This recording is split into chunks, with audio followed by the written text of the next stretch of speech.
I'm Alicia, 28 years old, and not exactly living the dream of a happily married wife, but living the dream of a soon-to-be divorced woman. You see, my story takes a detour from the usual plot lines. The villain here is not the infamous mother-in-law. She's actually the sweet lady who turned out to be my guardian angel. The real antagonist, if you will, was Emmett, my husband. Emmett and I met at a music festival of all places. I was hanging out with some friends, soaking in the tunes, when Emmett approached me. Smooth as ever, he asked for my number, and well, the rest is history. Now, here's the thing. We had only been dating for 6 months before deciding to take the plunge into married life. Yep, you heard that right. 6 months. Looking back, I think I should have asked more questions and been more cautious. But you know, they're not lying when they say love makes you go a little loco. At the time, it felt too good to be true, and I was right about it. It was not true.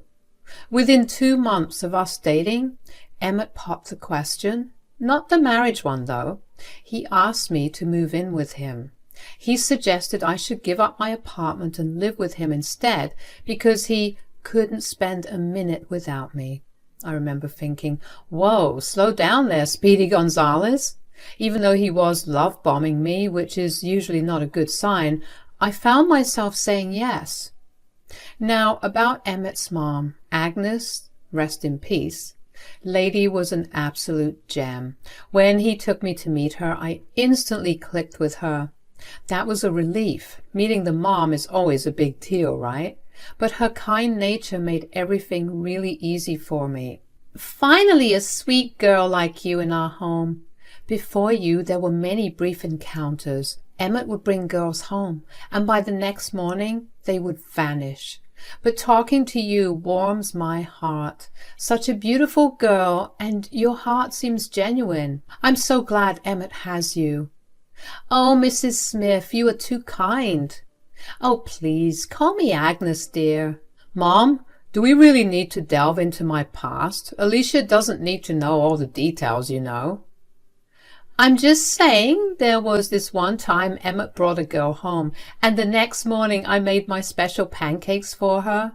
And when I asked Emmett where she was, Emmett was like, Mom, I wanted the whole bed to myself, so I got her a taxi and sent her home in the middle of the night. What a jokester my son is. I needed to give you lessons on how to treat women. Seriously, Mom, not now. I also tried to make sure how he should deal with not just women, but people in general. This world needs more selfless souls. I hope he listened and treated you nicely. Of course he does. He's the sweetest. At least he did one thing right. Since his father left, I have been very careful. I wanted to provide him with everything. I worked so hard and was so invested in making it all happen for Emmett that I did not have enough time for myself, but it was all worth it. Agnes, you have got me all teary-eyed. You are a strong woman. Mom, can we skip the family history lesson? I'm sure Alicia doesn't want to hear any of this. Come on, Emmett, let the woman speak. It is never too late to enjoy life, Agnes. We can do things together and make new memories. It is different with you, Alicia. I can feel it. You are not just another fling. I have a strong feeling this can turn into something more permanent. Yeah, Alicia, she's an amazing woman. I don't know about you, baby, but it was love at first sight for me. Agnes seemed like the sweetest person ever. She got me the lowdown on Emmett's history, which he had never mentioned in front of me before. It sounded a bit sketchy, but hey, who does not have some baggage? Emmett had his fair share of red flags with other women, but somehow I thought our love story would be different. Love can be pretty blinding, you know. Emmett had this way of making you feel like you were the one who could change him. Despite the warnings and his track record, I fell into the trap. Everything seemed so perfect that I just ignored the signs. Fast forward 6 months into our official relationship, Emmett proposed. It was nothing grand, but it seemed thoughtful. He took me on a picnic in a cozy, stranded location, and it was just the two of us. It was not even your regular proposal with the ring. Before you, Alicia, I've been with different women, and I know it may sound cliche, but this time it feels different. I can sense a real connection between us. Different, huh? What makes this time so special? It's hard to explain, but I feel like I have finally found someone who understands me, someone I can build a future with. I have changed, Alicia, and you have played a significant role in that. My mom loves you, and we are secure and stable. What are we waiting for? I would love to call you my wife. Emmett, are you asking me to? Yes, Alicia, I'm asking you to marry me. I do not have a ring right now, but there will be one soon if you say yes. What if we were moving too fast? Alicia, I understand your concerns, but sometimes when you know, you know. We have a good thing going, and I want to make it official. Trust me, this is real. Baby, just promise me I will not regret this later. I promise you, this is going to work out. So, just like that, I found myself on the fast track to marriage with Emmett. I had a lot to sort out, especially with my parents. They knew about Emmett, but the whole marriage thing, that needed some catching up. I introduced Emmett to my parents right after he got me the ring. We did the whole engagement ceremony, and they were nothing but supportive. I reassured them about Emmett's love and how genuine everything felt. The ceremony was low-key, more like a casual get-together with my parents, Emmett's mom, and a handful of close friends. We kept it small and intimate, just the way we liked it.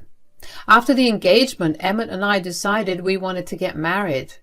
We set a date 5 months later. That might sound like a lot of time, but there was so much to prepare. My parents and close friends lived in another city, so it was a bit challenging. I had a couple of friends around, but I could not burden them with everything. That is when I got a call from Agnes. Hey, honey, how are you doing? I'm good. How are you, Agnes? I'm really good. I just wanted to thank you and your parents for the present you got me at your engagement party. It was not really needed, but it was thoughtful of you. I told them about how nice you've always been to me. You deserved it. Oh, you are such a sweetheart. So what is your plan for the wedding preparations? How are you going to manage everything on your own? I've been thinking about that for the last few days. I don't have many people here to help, and Emmett's always busy with work, doing late-night shifts and everything. I don't want to burden him. Well, I'm here to help if you would like it. I do not have much going on, you know me, just an old woman with her dog, and it is my son's wedding after all. I will not impose, but I just want to help you in any way you need. You would do that for me? I hope it will not be much of a bother to you. Absolutely, I would. I've been waiting for this day. My son is getting married to an amazing girl like you. I would love to be a part of the process. Great, then. Why not come over? We can have tea, go through the details, and plan together. Sounds perfect. I'll even bring some of that shortbread you like. That is wonderful. Over the next few months, Agnes was my partner through all the wedding preparations. Emmett's involvement varied. Sometimes he was there, sometimes he was not, but Agnes was consistently by my side. She went above and beyond, accompanying me to do all the wedding shopping I needed. Agnes and my mom was there with me when I was picking out my wedding dress. After trying on 100 dresses, I finally chose one, and Agnes surprised me by stepping up to the counter. She insisted on paying for the dress, a gesture that took me by surprise. I protested, telling her it was too generous of a gift, but she would not hear any of it. Her support lifted a huge weight off my shoulders, and we became close during that time. As the wedding day approached, Agnes wanted a special moment together before I walked down the aisle. Wow, you look stunning, the most beautiful bride I have ever seen. You might make me tear up, and I will need to fix my makeup. You've got me there, Agnes. I want you to know that since you entered my life, everything changed. You're like a second mom to me. I didn't know mothers-in-law could be so friendly. I feel a genuine connection with you and I appreciate your constant support. I love you too. This relationship is something special, and I never expected such a strong bond with my daughter-in-law as well. Agnes handed me a little box, and I opened it. That means a lot. What is the little present? I can't take this. You already blessed me with this gorgeous wedding dress. It is a necklace, a family heirloom passed down to me. Now that you are officially my daughter-in-law, I want you to have it. Oh, it is exquisite. It complements my dress perfectly. Can you help me put it on? Absolutely. Now go walk down that aisle and claim your man. So it had been like a year since Emmett and I got married. And let me tell you, it has been one heck of a ride. Emmett was there for me. Sure, he had his quirks and he had his own episodes, but I thought, who does not? And then there was Agnes. She was the dream mother-in-law. Emmett and Agnes tried to make everything special for me. Like on my birthday, they decided to throw me this epic surprise birthday bash. I had no clue what was going on. The next thing I knew, my parents were at the door and Agnes baked this heavenly cake. We partied like there was no tomorrow, and I could not believe how lucky I was to have these two in my life. Agnes, the plant whisperer, also gifted me these rare and exotic plants, and that got me into gardening, you see. She used to come over with her home-cooked meals, and we used to spend a lot of time together in the garden. All these moments made me realize how darn lucky I was. Life was cruising along smoothly, you know, until that one night 2 months back when everything took a nosedive. The phone rang, and it was the hospital. Emmett got the call. Agnes had been admitted. It was a late-night ordeal, and off we went, rushing to the hospital. The doctor dropped the bomb. Agnes had this infection wreaking havoc on 90% of her kidneys, along with some other major complications. The gut-wrenching part? There was nothing they could do. 2 weeks, they said. 2 weeks for Agnes. I can't tell you how devastating that news was. Even though Agnes could not say much, I would sit by her bedside night after night. It was hard on Emmett too, I thought, but he was never really there. He dealt with it differently. He distanced himself and did not come to the hospital much. When I asked why, he said he could not bear to see his mom like that. I understood, but it meant I became Agnes's main support. A couple of days before Agnes passed, she had a sentimental heart-to-heart with me. Hey, Alicia, there's something I need to share with you, sweetheart. What's going on, Agnes? Is everything okay? Do you need a nurse? Oh, honey, calm down. Everything's fine for now, but it won't be soon. It's my fate and I need to accept it. Please don't do this right now. I'm not ready to say goodbye yet. I have a more important thing to tell you. I've been meeting with my lawyer for the past couple of days, and there are some changes I need to make to my inheritance. Changes? What do you mean? Well, I'm going away, my dear. You have changed my life for the better since the day we met. I always dreamt of having a daughter, and you made that dream come true. So I'm leaving you some money in your name, amongst other things. It's more than enough to live a comfortable and adventurous life. What? Are you sure about this? I think you should have thought about Emmett too. He deserves it more than me, I think. I have never been surer. You are the love of my son's life. I trust that you will share it with him. Use it however you want. Live a long, happy life, and please take care of him. He might act a little cocky sometimes, but he doesn't have a bad heart, and he would never do anything to hurt you. That's not the person I've raised.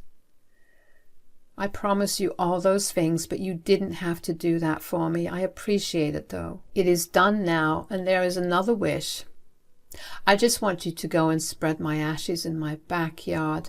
Emmett knows about it. My lawyer is my executor, and he will have all the details. It is all in the will. Remember me well. I don't have the energy to talk beyond this point. I just wanted to say I love you. I love you too. This means so much to me. I did not tell Emmett about it. The conditions were tough, and I did not want to just talk about inheritance to him right now. It is a good thing I did not, because I didn't know the storm that was about to unleash in my life. The inevitable call came on one of those nights when I was home. It was the hospital delivering the news. Agnes had passed away. I rushed there, tears streaming down my face, and when I got there, Emmett was nowhere to be found. It was his turn at the hospital, and he had abandoned Agnes. It pained me when I realized that there was no one by her side when her soul left her body. I called Emmett and gave him the news. He said something important came up and he would be there in some time, and by some time he meant 2 hours. When he finally got there, I hugged him. He did not cry. He looked like he was in this weird state of shock. We lingered at the hospital for a while. Emmett spoke with the doctor, discussing the next steps. Then, in silence, we reached home. Emmett, I know you're probably not in the mood to talk about this, but seriously, you look terrible. I'm here for you, you know. You can talk about your feelings. You don't have to be there for me. Come on, don't push me away. I get it. It hurts, like a lot. But honestly, it had to happen. Maybe not too soon, but you're not catching my drift. My mom's gone, and it's high time for you to leave as well. Check your room. I got your bags packed. That is why I could not make it to the hospital earlier. You need to be out, like right now. Hold up. Is this some messed up joke? What the heck are you even talking about? You were here packing my belongings? Yeah, it hurts me a bit, but guess what is the good part about all this? The inheritance. Did you even know how much my mom had stashed away? It's all coming my way. Ever wonder why I tie the knot with you? Just to tick off my mom's bucket list and get her a daughter-in-law. I've been waiting to get it off my chest for a long time. Phew, it feels good to finally say it out loud. What we had was not real from my end. Maybe you should have played it safe. I'm sorry, Alicia. Are you pulling my leg? Your mom literally just passed away just hours ago. Is this how you honor her memory? And our marriage was just a sham? I have given my all to you. I loved you and did everything in my power for you. And now I find out it was all about the money? If Agnes had not passed away today, but let us say 5 years down the line, would you have kept this act going for that long? It's revolting to even consider. I should have been more cautious. The signs were right in front of me, but I chose to ignore them. No joke, babe. I was never ready for the whole settling down thing. All those stories my mom used to spin about me, yeah, they were true. But for her, I had to play the good son. I needed her on my side to get that inheritance, so I needed a partner pronto. I'm ecstatic that money's about to revamp my life. The things I can do with all that money, it's a never-ending list. You? Well, I'm thinking I don't need you anymore. Seriously? Agnes must be proud of you, right? But guess what? I've got some juicy gossip too. A couple of days ago, Agnes told me something. She left me all her fortune, not you. Hold up, what? Are you kidding me? She would never do that. I'm her son, the golden child. She's always been all about taking care of me. That old hag wouldn't dare to leave me without any money. Well, in a few days we will see who's got it all when her lawyer calls us up. You're sounding so serious. Is this for real? Did she leave you everything? Yes. She had her lawyer over at the hospital, but you would not know, right? Because I was by her side day and night while you were out there doing God knows what. Maybe celebrating her death? Turns out your plan did not work out. Well, sweetheart, I was just playing around. If the money rolls in, we'll be splitting it, you know? You're my wife. I'd just done the same if I inherited all the money. This was all just a big stupid joke. Now, you are trying to make me buy that load of crap? Do you think I'm a kid? Seriously, Emmett, grow up. Don't play these dumb games with me. I need some space to grieve and remember Agnes. I'm out of here. So, if you think that was the end of it, let me tell you it was not. I grabbed my bags and walked out immediately, booked a hotel room for myself to figure things out. I was not sure how to feel because I was dealing with a lot of emotions. Emmett would call me, sometimes angry, other times apologetic, trying to retract his words. But the events of that night, it's like something in me just died. It was not on my bingo card. How could her son be so selfish to celebrate his mother's death for money? People can be so greedy sometimes, and Emmett proved it right. It was not just about Agnes and the money. I had invested everything into this marriage. But the realization that it meant nothing more than a deal for him to gain money hurt me deeply. It was a lot to take in. My life changed overnight, and then I got a call from Emmett. I thought it would be one of his little outbursts, but it was kind of different this time. Hey, listen, if this is another one of your cycles, getting angry, threatening, then apologizing, let me tell you it's not working. Now that my mom has already proved her point by giving you her entire inheritance, why don't you arrange for her funeral? She wanted to be cremated. Yeah, she told me about it. So how about you handle the cremation and everything? I don't want to get involved. Feel free to spread the ashes yourself in her beloved little garden. I don't want to be a part of this. So, wow. Now you don't even want to be a part of your mom's funeral? That's a whole new level of stooping low, Emmett. I was pretty sure she must have left me the house or something, but that woman didn't even let me have that. She left you everything. I'm doomed. So after all that drama, I had to prepare for the whole funeral. Not many people showed up, just a handful. And Emmett, well, he was a no-show as expected. The whole thing felt surreal. After the funeral, I received Agnes's ashes. It was a heavy moment carrying the remains of someone who had become so significant in my life. I decided to go to the house, and specifically to the garden where Agnes found peace. I stood there holding the urn, surrounded by the memories Agnes had created in that garden. I whispered a small prayer, my final words to her, and then, with a heavy heart, I scattered her ashes over the soil. It was a bittersweet moment, a farewell to the woman who had become a mother to me. Before doing this, I even tried calling Emmett, wondering if he had changed his mind, questioning if there was still a flicker of care for Agnes in him. But, as expected, Emmett remained in his selfish state. Agnes left me not just her money, which was close to $1 million, but also her house. I moved into it to keep her spirit around. It's like a cozy shrine of memories. Anyway, I finally took the plunge and filed for a divorce from Emmett. It is still under process, but the best decision ever. Now, Emmett's drowning in regret. He disrespected our marriage and worse, dissed his own mom. Karma's a real thing. Watching him squirm is oddly satisfying. All those ambitious plans he had? Shattered. He can now marinate in his grief and regret.